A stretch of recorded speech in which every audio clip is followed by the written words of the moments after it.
Em Atos, no capítulo 2, diz assim: e eles se dedicavam. Outra versão diz: e eles perseveravam no ensino dos apóstolos, na comunhão, no partir do pão e nas orações. Então a ênfase para nós nessa noite é a comunhão. Mateus capítulo 5, do versículo 21 ao versículo 26, e o tema da mensagem dessa noite é: não matarás. Mateus capítulo 5, do versículo 21 ao 26 diz assim, fala assim o texto: ouvistes que foi dito aos antigos. São palavras de Jesus. Ouvistes o que foi dito aos antigos: não matarás. Mas qualquer que matar estará sujeito a julgamento. Eu, porém, vos digo que todo aquele que sem motivo se encolerizar, se irá contra seu irmão, estará sujeito a julgamento. E qualquer que chamar a seu irmão de raca, quem proferir um insulto a seu irmão, estará sujeito a julgamento do tribunal. E qualquer que lhe chamar de tolo, louco,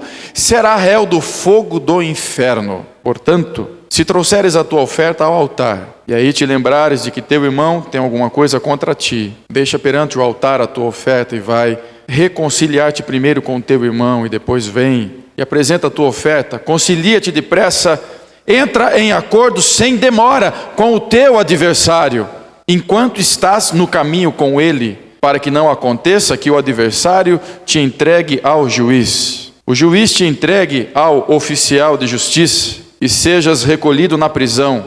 Em verdade te digo que de maneira nenhuma sairás dali, enquanto não pagares o último centavo. Obrigado, Senhor, por esse culto. Teu povo está diante do Senhor e da tua palavra, e este é o teu momento em nosso meio, de ministrar, de libertar, de trazer paz, de trazer um novo tempo, um novo rumo, de abrir a visão do teu povo, de despertar os ouvidos do coração do teu povo para o verdadeiro entendimento daquilo que a tua palavra aplicada no nosso dia a dia, nesse mundo mau, que muitas vezes nos impressiona, que muitas vezes nos influencia muito mais do que as palavras do Senhor, que é o general em nossa vida. Pai, estamos diante de Ti, como nós carecemos do Senhor. Ministra ao nosso coração. Pai, toda fortaleza na mente, toda cegueira, todo laço do inferno, seja quebrado agora em nome de Jesus. Que a autoridade do Senhor prevaleça nesse lugar. Louvado seja o Teu santo nome. Em nome de Jesus. Amém. Os parágrafos que estão compreendidos entre o versículo 21 ao versículo 26 de Mateus capítulo 5,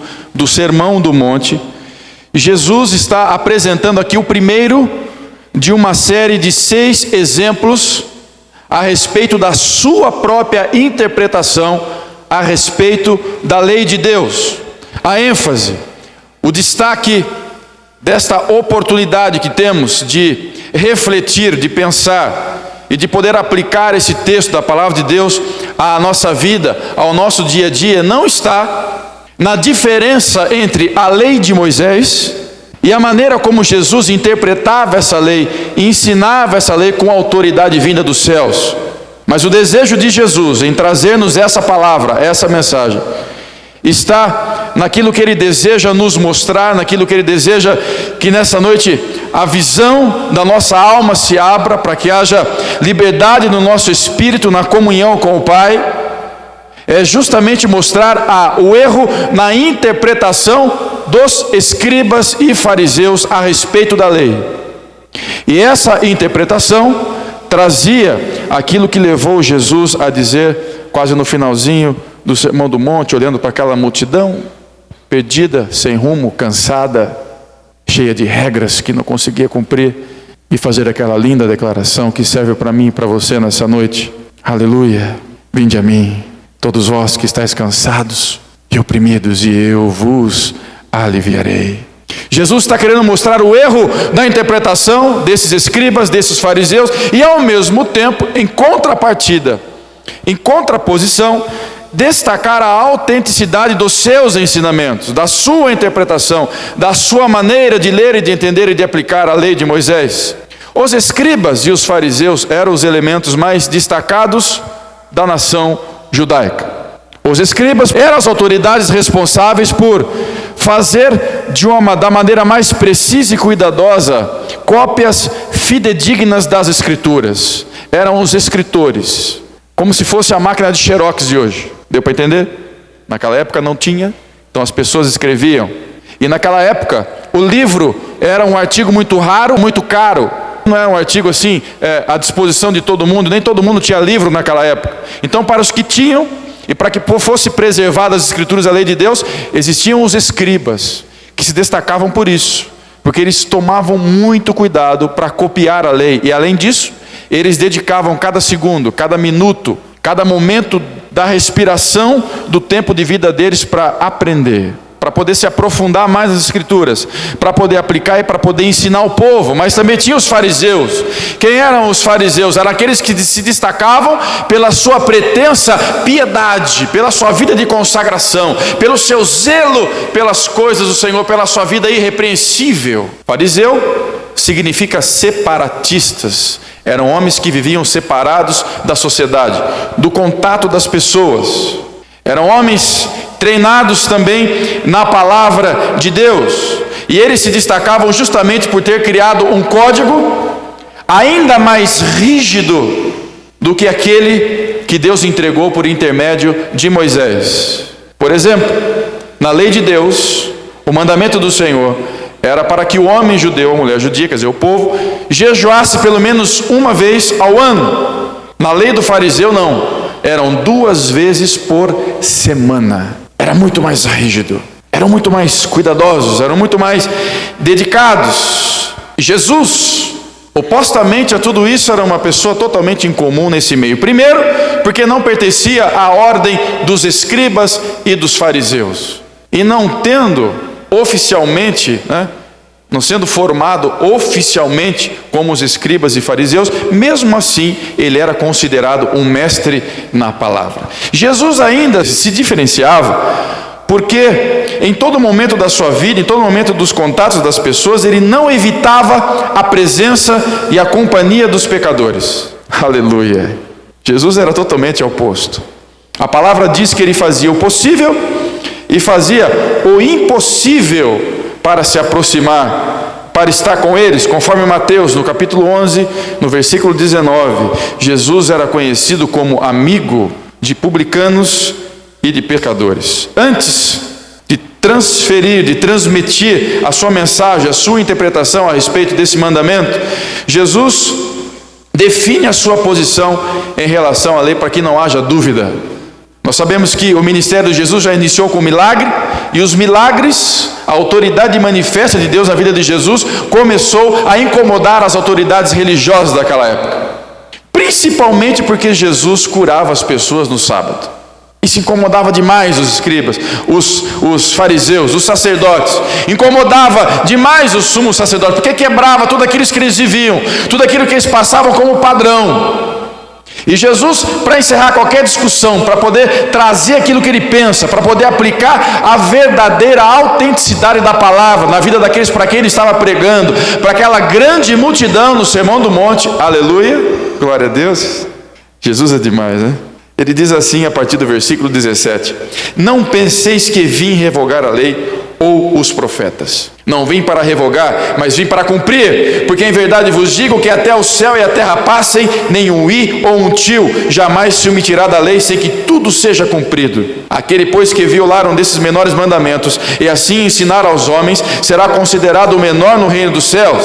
Aquele, porém, que os observar e ensinar, esse será considerado grande no reino dos céus. Porque vos digo que se a vossa justiça não exceder em muito a dos escribas e fariseus, jamais entrareis no reino dos céus. Voltando nossos olhos então para o versículo de número 21, nós vemos aqui 2 erros de interpretação já no começo, no ensino, na falha dos fariseus. Versículo 21 fala assim: ouvistes que foi dito aos antigos, lá no Velho Testamento, no começo da história, não matarás, mas qualquer que matar estará sujeito a julgamento. É isso mesmo que está escrito lá? Quando você lê os 10 mandamentos, quando você estuda os 10 mandamentos, é isso que está escrito? Não. Lá está escrito: não matarás. Ponto. Isso é o que está escrito. Aí você pergunta: mas pastor, se os fariseus, os escribas, os sacerdotes, seja lá quem for, os mestres, os que tinham reconhecimento do povo, se eles de alguma maneira estavam pregando um mandamento que estava na lei de Deus, eles não estavam corretos? Estavam. Mas eu e você sabemos que essa segunda parte não se encontrava lá. Lá estava escrito: não matarás.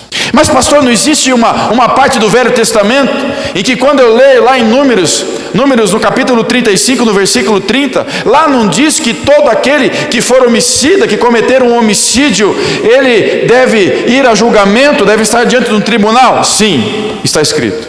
Mas quando os fariseus acrescentam essa parte ao mandamento, eles reduzem a essência daquilo que Deus quis transmitir para mim e para você. O entendimento é de que o mandamento é apenas para um homicídio literal, quando você tira a vida de uma outra pessoa. Mas a explicação de Jesus, aqui dos versículos 26 ao versículo 31, nós vemos que vai muito além disso, e a palavra de Jesus é muito mais profunda. E é para isso que nós vamos nos dedicar a partir de agora.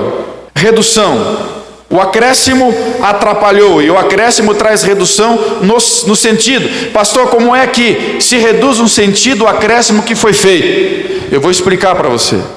A partir do momento que as sanções para os infratores, para aqueles que de alguma maneira quebrassem ou desobedecessem o mandamento, eles seriam enviados para um julgamento de um tribunal humano, ficou fora o juízo divino, o juízo de Deus. E os fariseus eram craques nisso. Eles adoravam reduzir tudo de uma maneira para que eles pudessem observar com maior facilidade a lei de Deus. Como é que o fariseu pensava? Pensamento lógico, simples e rápido. Bem, não matarás.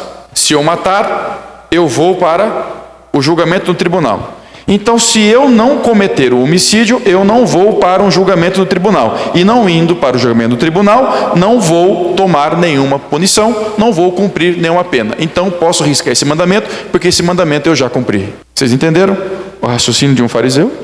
E se eu, porventura, por um desentendimento, uma desavença, por algum tipo de desacordo, vier a acontecer um fato fora do meu controle e ocorrer um homicídio, não tem problema. Vou diante de um tribunal, vou ter o meu julgamento, vou cumprir a minha pena, terminada a minha pena, já cumpri o mandamento. Era esse o pensamento dos fariseus. Quando nós olhamos a explicação de Jesus a respeito disso que eles estavam fazendo, dessa má interpretação, nós aprendemos pelo menos 3 lições. Primeiro, o que importa é o espírito da lei.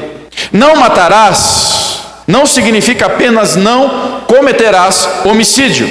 A tragédia da falsa interpretação é nos afastar do conteúdo espiritual da lei. Para entender isso, Jesus cita 2 coisas. Ele fala sobre a ira e fala sobre o insulto. Versículo 22, volte seus olhos para o texto. Ele diz assim: eu, porém, vos digo que todo aquele que sem motivo se encolerizar, se irá contra seu irmão, estará sujeito a julgamento. Jesus está enfatizando aqui que nós, eu e você, nos tornamos culpados quando temos ira, qualquer tipo de ira em nossa vida. E que a punição para a permissão da ira por um tempo prolongado em nossa vida, qual é a sentença? A mesma sentença de um homicida. Vocês entenderam como é que os fariseus mudaram?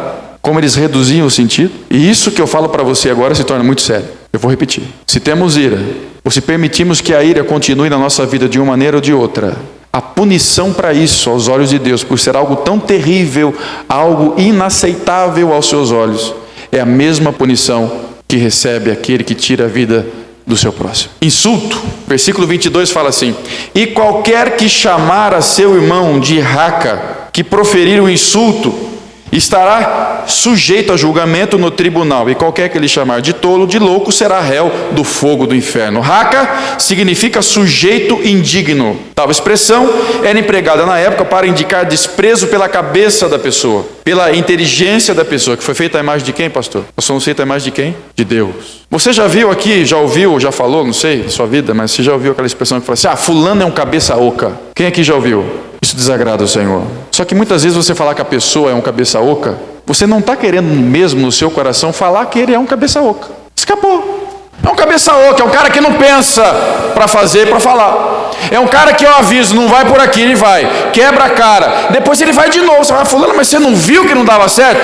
Mas foi outra vez, quebrou a cara de novo. É um cabeça oca. Não tem nada na cabeça. Errar uma vez, tudo bem. 2, mais 3, 4. Sim, irrita, não irrita? É aquele irmãozinho que vem sempre pedir oração. Mas pastor, de novo, vamos orar. Mas você pensa, mas de novo? Quando você fala para alguém assim, fulano é um cabeça dura. Já ouviu isso? Dá um sinal para mim. O que é um cabeça dura? É alguém que você não consegue arrancar aquilo da cabeça da pessoa, mas de jeito nenhum. Você prova por A mais B que não foi aquilo que você falou, que não é aquilo que você está sentindo, mas não tem jeito. É porque é, eu estou falando que é. E está vendo que não é, está provado que não é, mas não arreda pé por causa do orgulho. O que é isso? Cabeça dura. Então a gente ouve mesmo, fulano é um cabeça dura. Na cabeça oca é desmiolado, né? O pessoal fala. Fulano é um cabeça dura. Mas pastor, às vezes a gente profere isso assim, a gente não está querendo falar mesmo que a cabeça é oca ou que a cabeça é dura, está entendendo? Não é. Mas e quando você fala assim, mas fulano é um idiota, fulano é um ignorante? Deus conhece o coração. E muitas vezes o sentimento de superioridade, de vanglória na nossa vida, nos faz reagir como os fariseus, como os escribas e como os sacerdotes. Tolo significa more, quer dizer, rebelde. É a pessoa tratante, é a expressão empregada para indicar desprezo pelo coração da pessoa, desprezo pelo caráter da pessoa. Você já ouviu alguém falar assim, fulano é mau caráter? Olha, cuidado, hein? Não confia nele. Cuidado, hein? Vai te enganar. Vai passar você para trás. A gente não está certo às vezes, mas o problema é dizer isso sem ter acontecido nada. O problema é você dizer isso por uma simples impressão que de repente um dia te deu um estalo e algo passou pela sua cabeça e você pensou, mas fulano realmente é um idiota, é um ignorante. O caráter dele, olha, é um mau caráter. O desprezo ao próximo é um sentimento de zombaria e de escárnio. E segundo o ensinamento de Jesus, dirigir desprezo a uma pessoa é algo terrível aos olhos de Deus. Vou dizer uma coisa para você. Você pode passar por muitas coisas na sua vida, mas algo que machuca o teu coração é se sentir desprezado, é se sentir humilhado. Como é difícil reconstruir a autoestima. Como é difícil você se sentir valorizado em alguma coisa. E muitas vezes, por mais que as pessoas digam para você, a ferida é tão grande que você não acredita. Porque machucou, porque te rebaixou, porque pisou em você. Jesus odeia esse tipo de ação. Quantas vezes nós erramos nas nossas atitudes? Quantas vezes eu e você temos a impressão de uma pessoa sem sequer ter tido contato com ela? Comigo já aconteceu. Graças a Deus eu parei para isso. Olha para a pessoa e fala, ih, aquele lá, olha lá, ó, narizão empinado, ó, metido, chato, não vou nem conversar, já vi tudo. Aí você leva o maior susto quando você se aproxima da pessoa e vai conversar, não é nada daquilo que você imaginou. Já aconteceu isso com você? Comigo já aconteceu. Não tenho vergonha de falar, aconteceu. A gente olha assim, mede de cima e embaixo, está com 1,70 m, devia ser 1,72 m, não gostei. É isso, aquilo. E o pior é quando, vai além de você não ter tido contato com a pessoa, já está com o pensamento pré-estabelecido no seu coração, você chama alguém e fala assim, ih, tá vendo aquele cara lá que está chegando? Ó, cuidado, hein? Eu acho que ele é isso, aquela lá, ih, ó, assim. Nunca conversou, nunca viu, nunca falou nada. Quantas vezes nós destruímos a reputação de uma pessoa em relação ao grupo que essa pessoa pertence? Ou nós matamos a vida da pessoa por declarações que simplesmente nós imaginamos, suspeitas em verdades. Outra questão é que temos a tendência de qualificar o pecado. Antes de entrar nessa área, ainda há algo que eu preciso falar. A ira para Jesus e o insulto para Jesus é muitas vezes aquele sentimento que brota, que vem de dentro do nosso coração e que não tem controle. Jesus, em uma oportunidade, ele falou assim, olha, a preocupação que nós devemos ter não é aquilo que entra mas aquilo que... Por quê? Porque do coração que brota o quê? Os maus desígnios, as concupiscências, o pecado, daqui de dentro que vem, daqui de dentro. Jesus olha para isso, e muitas vezes o sentimento que nós temos no coração, por pessoas que atravessam o nosso caminho de uma maneira ou outra, você pode até não ter falado, mas já deve ter pensado, já deve ter ouvido alguém falar, queria até que fulano morresse. Já ouviu isso? Poxa, se fulano morresse, meu problema estava resolvido. Queria morrer logo esse sujeito. Já ouviu isso? Quem aqui já ouviu isso? Dá um sinal para mim. É o ser humano, tem gente que não levanta a mão, mas eu sei que já ouviu, ou já falou. Outra tendência que nós temos é de qualificar o pecado. Jesus aqui está demonstrando que não existe pecado maior e menor. Muitas vezes nós admitimos pequenos erros na nossa vida, porque eles não são como matar alguém. Nesse pecadinho aqui, isso aqui não é nada. Só que Jesus, nessa explicação, está dizendo que isso para você não é nada, é a mesma coisa do que aquilo que para você é tudo. É o pior que pode acontecer. Meus irmãos, é sério esse ensinamento de Jesus. Como está a sua vida? As suas reações? As palavras que saem da sua boca? No meio onde você está convivendo? Qual é o teu testemunho? Não é palavra do pastor Nicolau, amém? Jesus que está falando isso. Temos a tendência de qualificar o pecado. E interessante que Jesus, ele fala isso e no final ele já traz a sentença. Sendo o pecado de matar, ou aquela mentirinha que você acha que não vai fazer efeito nenhum, que não tem problema você contar, que já passou, a condenação é o quê? Será julgado. E a sentença será réu do fogo do inferno. Pastor, conta uma piadinha aí para ficar mais... Irmãos, está escrito. Quem disse? Jesus. 40 dias de consagração. Quem sabe isso não é o tempo que Deus quer começar uma revolução na tua vida. De repente você é um cabeça oca mesmo, vai se encher da palavra. É um cabeça dura, o Espírito Santo vai transformar. Está com o caráter meio falho, o Espírito Santo vem e dá uma recalchutada, coloca um caráter novo. Porque Jesus muda o coração de pedra em coração de... Ele tem poder para isso. Essa convocação que Deus tem para nós. Algo que Deus está esperando da minha vida, da tua vida. Não deixe Jesus esperando. Deixe qualquer pessoa esperando. Atrase para qualquer compromisso seu. Mas não deixe o Rei dos Reis, Senhor dos Senhores, esperando por uma postura e posição da tua vida. O decreto já foi dado. Vamos continuar. E aí vem a pergunta. Mas pastor, quando eu olho a palavra de Deus no Novo Testamento, eu vejo Jesus irado. Eu vejo Jesus pegando um chicote, entrando no templo e batendo todo mundo, mandando todo mundo embora para lá. E chega para o fariseu e fala assim: você é um cego, você é um hipócrita, sepulcro craiado. Ele fala assim. Entenda uma coisa: Jesus tinha algo diferente na sua vida. A autoridade que ele tinha não era dele, era de Deus. E tem mais: quando ele proferia essas palavras, ele não está virado com o pecador, porque ele ama o pecador. Jesus está virado contra o pecado. Jesus odeia o pecado. Por onde você quiser sair aqui, não tem jeito, a palavra de Deus fecha. É aqui, ó. Não tem como ir. E eu estou partilhando dessa mensagem com você, orando: Deus, faz isso na minha vida. Muda as minhas palavras, muda os meus pensamentos. Tira os julgamentos do meu coração, porque a gente é ser humano, e se não prestar atenção, peca, de manhã, de tarde, de noite, de manhã, de tarde, de noite. Tem uma palavrinha aqui, um pensamento ali, um negocinho ali. Tem misericórdia. É ou não é? Querido, eu estou pregando para você, mas estou orando aqui: Jesus, faz isso na minha vida, porque eu quero entrar no céu. Quem quer entrar no céu aqui? Dá um sinal para mim. Então esse é o passo que você tem que dar nessa noite. Essa é a decisão. Não há outra decisão. Não há outro caminho. Segundo, buscar uma atitude positiva. Os fariseus, grupo a quem Jesus está refutando, eles desprezavam as pessoas o tempo todo e se justificavam nas suas obras. O tempo todo o discurso deles era assim: eu estou todos os dias no templo. Eu vou falar uma coisa para vocês: se entrar na igreja segunda, terça, quarta, quinta, sexta, sábado, domingo, segunda, terça, quarta, assim, leva a pessoa para o céu, eu já estou no céu, porque eu estou aqui todos os dias, só falto na sexta, já estou no céu. Mas como é que o fariseu orava? Vocês lembram da oração? Quando a viúva foi depositar lá a moedinha: porque eu estou aqui no templo todos os dias, e tem mais, eu cumpro minuciosamente a tua lei. E cumpria mesmo. E tem mais, eu sou dizimista até da hortelã. Meus irmãos, o fariseu era tão rígido, que se você desse uma moeda de 1 centavo para ele aqui agora, ele ia tirar 10% e jogar aqui dentro, porque ele não podia errar de jeito nenhum. Então, por causa desse procedimento, ele passava perto das pessoas e olhava assim: publicano, pecador, não vai entrar no céu. Eu não, eu já estou lá, porque eu faço isso, faço aquilo, faço isso, faço aquilo. Após mostrar a falha na interpretação dos fariseus, Jesus mostra o caminho para a solução. Versículo 23 e 26 fala assim: portanto, se trouxeres a tua oferta ao altar, e aí te lembrares de que teu irmão tem alguma coisa contra ti, deixa perante o altar a tua oferta. Vai reconciliar-te primeiro com o teu irmão e depois vem e apresenta a tua oferta. Nós podemos errar pensando que basta reprimir, porque pastor, está escrito lá no texto assim: porque se você disser, se você professar, se você publicar. Não é isso que Jesus está dizendo? Será réu de julgamento? Vai acontecer aquilo. Mas para Jesus não. Ele olha o teu coração.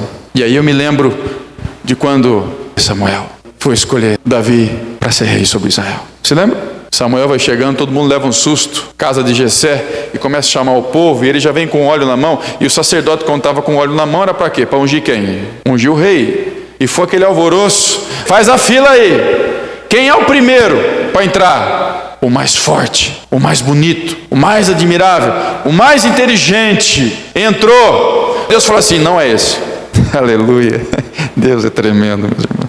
Como eu amo esse Deus. Ele é demais. O padrão dele não é o nosso. Andar com Jesus é andar na contramão do mundo. Quem é que a gente escolhe? O mais bonito, o mais inteligente, o que tem anel no dedo, não é assim, não é? Esse senta no primeiro banco. Aleluia. Não, nada contra você, só uma citação. Chegou, apontou lá, dá uma beiradinha aí para sentar, porque chegou o fulano. É assim ou não é? É, mas com Jesus não. É inverso. Aleluia. Fala comigo, aleluia. Fala, obrigado, Senhor. É isso, o reino de Deus é diferente, queridos. Nós temos que entender isso. E o nosso padrão precisa mudar, porque Deus está esperando. Somos igreja, somos corpo. E perseveravam na comunhão. Não havia diferença entre eles. Todos eram importantes. Aleluia, aleluia. Olha, meu irmão, se deixar eu fico pregando isso aqui a madrugada inteira, viu? Entra o outro filho. Deus fala, não é esse. Entra o outro, não é esse. Acabou. Samuel fala assim, escuta, acabou. Um olha para o outro, acabou a filha, e agora? Não, aí de repente dá uma... tem mais um aí. Quem? O Davi, pequenininho, ruivo, sardento, pastor de ovelhas, está lá. Manda trazer. Pois quando Davi pisou lá, Deus falou assim, é esse. Porque eu não olho para o exterior, eu olho para o coração. Deus conhece o teu coração, sabe aquilo que te move. E se você está fora da rota, reconcilie-se hoje com o teu Deus. Ele está aqui nessa noite. Aleluia. Com essa indicação fica claro que nós não podemos abrigar pensamentos e sentimentos adversos no nosso coração que podem dificultar o nosso acesso a Deus. Jesus, quando se encontra com a mulher samaritana naquele poço, e ela leva um susto, porque começa a revelar a vida dela, a intimidade dela, ela fala assim, estou diante de um mestre, de um profeta que nós estamos esperando. Agora eu vou resolver aqui um tratado, vamos fazer aqui um tratado teológico, agora é minha vez. Escuta, lá em Jerusalém falam que a adoração é no templo. Aqui estão dizendo que a adoração é no monte. Os nossos antepassados não é assim. Eu quero saber do Senhor, aonde é que é a adoração? É lá no templo ou é aqui no monte? Jesus fala assim, é chegada a hora e agora é. Fala assim comigo, agora é o tempo. Fala bem alto, o tempo é hoje, a hora é agora. Ele fala assim, é chegada agora e agora é, em que os verdadeiros adoradores adorarão ao Pai em espírito e em verdade. Ele quis dizer o seguinte, não é em Jerusalém e não é no monte, a sua vida é uma adoração a Deus. A gente não pode agir, quando terminar esse culto, pensar em sair daqui e imaginar que Deus vai ficar aqui dentro para a gente se encontrar com Ele no domingo que vem. Não, Ele vai com você. Vai. Você vai sair daqui, Deus vai no seu encalço, amado. Ele não desgruda de você um minuto. Pastor, eu não sinto, eu não vejo. Ele está com você. Sabe por quê? Porque Ele é fiel. Mas o relacionamento do fariseu com a adoração a Deus é na base da troca. A gente faz assim às vezes, né?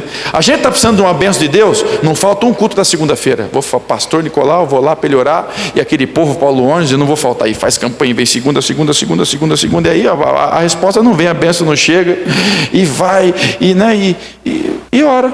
Deus, o senhor não está vendo que eu não falto num culto segunda-feira, por que o senhor não me abençoa? E muitas vezes a gente se esconde no serviço da casa de Deus. A gente trabalha, entra no ministério, entra no outro, faz isso, faz aquilo, e fica o tempo todo tentando fazer coisa, imaginando que o meu fazer vai fazer com que Deus não veja ou esqueça aquela coisinha pequena que eu fiz ou grande. Não, para Deus não, porque Ele olha para o teu coração. O profeta Isaías, no capítulo 59, fala assim, eis que os meus ouvidos não estão tapados para que não possa ouvir, nem as minhas mãos estão encolhidas, que não possam abençoar, mas os teus pecados fazem separação entre vós e o vosso Deus. A palavra do Senhor, por último, nos indica que devemos resolver com urgência. Versículo 25, concilia-te depressa, entre acordo sem demora com teu adversário, enquanto estás no caminho com ele. Eu me lembro, quando eu tinha mais ou menos 19 anos, 18 para 19 anos, tinha uma menina lá na minha igreja, que eu não me dava bem com ela. Eu me lembro uma vez, eu era o diretor de música da igreja, se achando, né, o tal, quem manda aqui sou eu. Essa menina imaginou de fazer uma programação, Donizete. Mandou carta para todas as igrejas da região e convidou conjunto, convidou para eleitor e não falou comigo. Era um negócio musical e não falou com o diretor de música. Adivinha o que aconteceu? O diretor de música chegou lá, filho do pastor da igreja, fechou a igreja. Eu não estou sabendo de nada, não autorizei, não vai ter nada aqui. Todo mundo que veio de uma cidade não sei para onde teve que voltar, e outro foi não sei para onde. Porque a rixa entre a gente era antiga, era desde a meninice. E não tinha jeito, um não olhava para o outro, tinha tempo que conversava, aí tinha tempo que até esquecia que tinha briga, conversava, de repente no meio da conversa lembrava, eu não falo com ela, saí. Uma vez aconteceu isso, me encontrei com ela numa outra cidade, quando vi, estava conversando com ela, levei um, não estou conversando com essa menina, não posso conversar, tchau, fui embora. Essa menina ficou doente, ficou com câncer. Depois de um tempo, o tratamento, o médico falou que ela estava curada, mas ela precisava fazer supervisão. De tempo em tempo, precisava voltar, fazer exame, ver se precisava continuar o remédio ou não. O câncer voltou, tomou tudo, não tinha mais jeito. Quando faltava assim, o médico falou assim, daqui a 2 semanas ela vai morrer. A presidente da União de Mocidade da igreja falou assim, sábado tem reunião na casa da fulana. A primeira coisa que eu pensei, falei assim, eu não vou. Eu vou lá.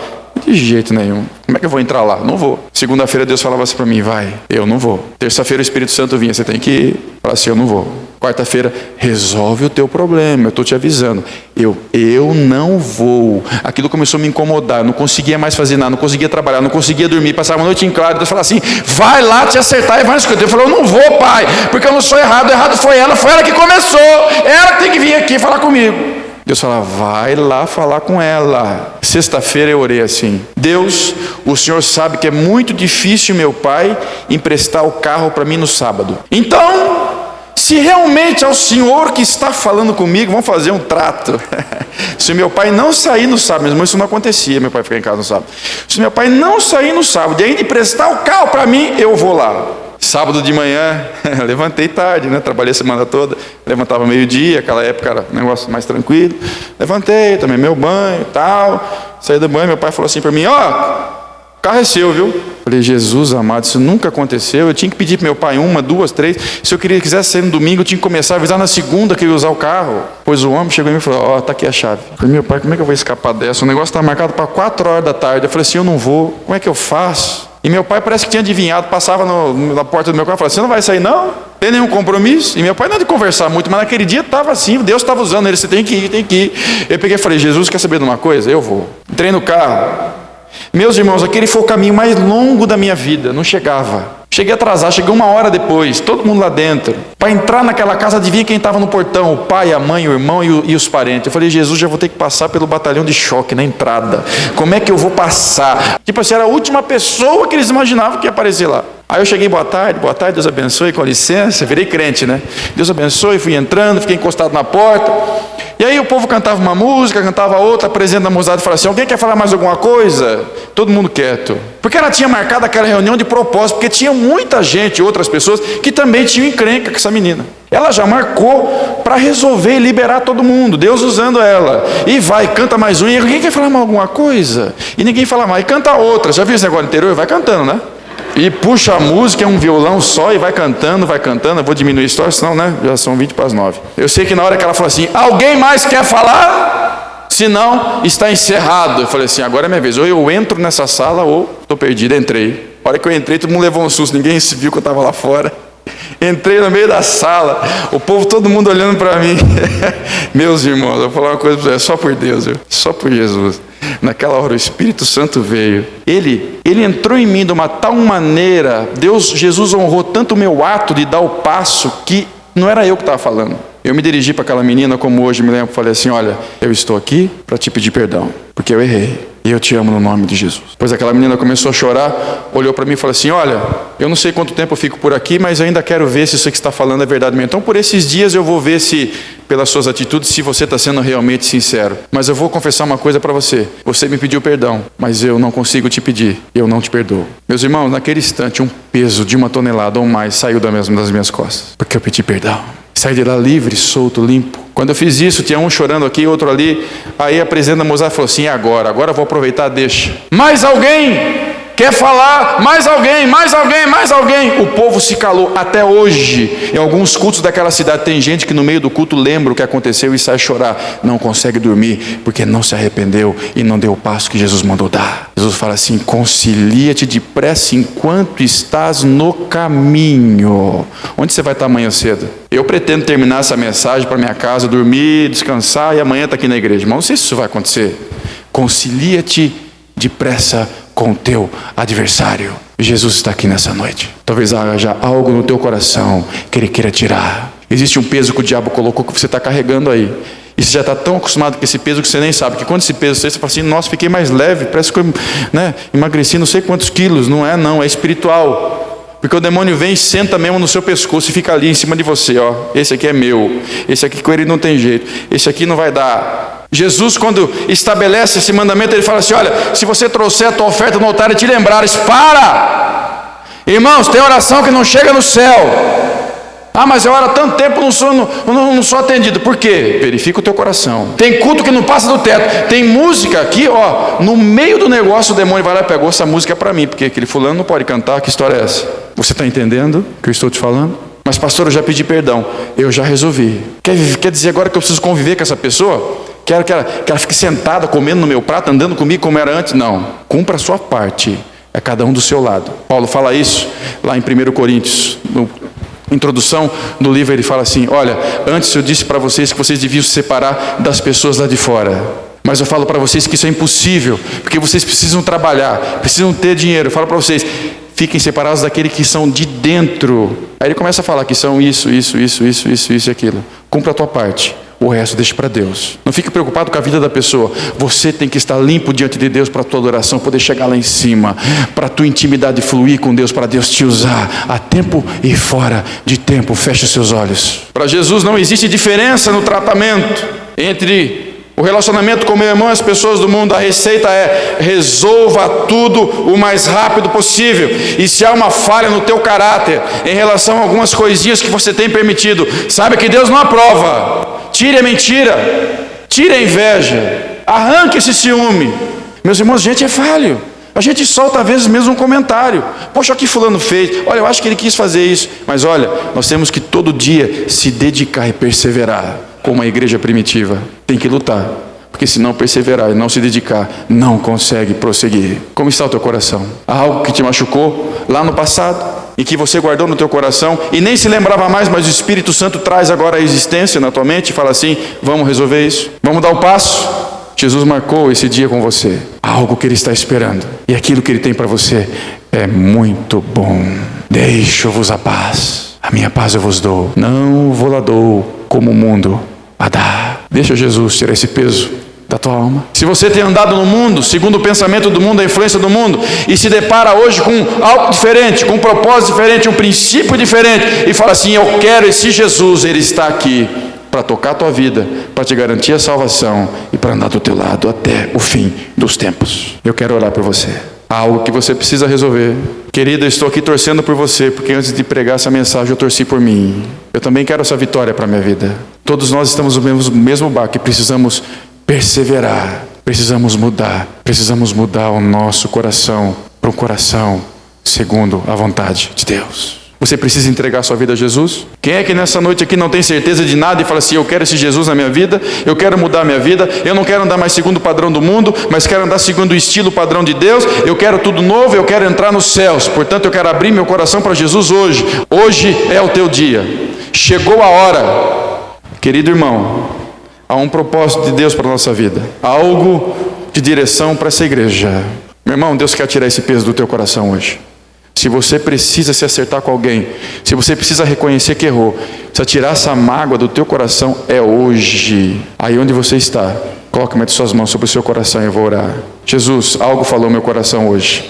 Algo mostrou que eu preciso mudar o rumo. Algo mostrou que as minhas atitudes não estão de acordo com a vontade de Deus. Eu quero mudar as coisas. Coloque as suas mãos sobre o seu coração. Eu vou orar por você agora, Pai, no nome de Jesus. Estende as tuas mãos para o teu povo. Pai, que haja cura, que haja libertação, que o bálsamo do Senhor venha sobre esses corações, que se abrem diante de Ti, que reconhecem que algo precisa mudar. A Tua palavra, Senhor, diz que ela é autoridade e penetra onde nós não podemos penetrar. Portanto, o Espírito Santo de Deus vai agora nesse coração e começa a remover, começa a trabalhar. Jesus, tira o peso. Tira o peso, porque assim o Senhor prometeu: vinde a mim todos vós que estáis cansados, sobrecarregados, e eu vos aliviarei. Meu Pai, faz esse milagre em nome de Jesus. Vamos ficar em pé? Estenda a sua mão para cá. Eu gostaria que vocês que estão aqui repetissem comigo assim agora. Repita comigo, olha para mim. Fala assim: Senhor Deus, nessa noite eu entrego a minha vida e o meu coração a Jesus. E eu declaro que a partir de agora Ele é o meu Salvador e é o Senhor total da minha vida. No nome dEle, em nome de Jesus. Amém. Deus abençoe vocês.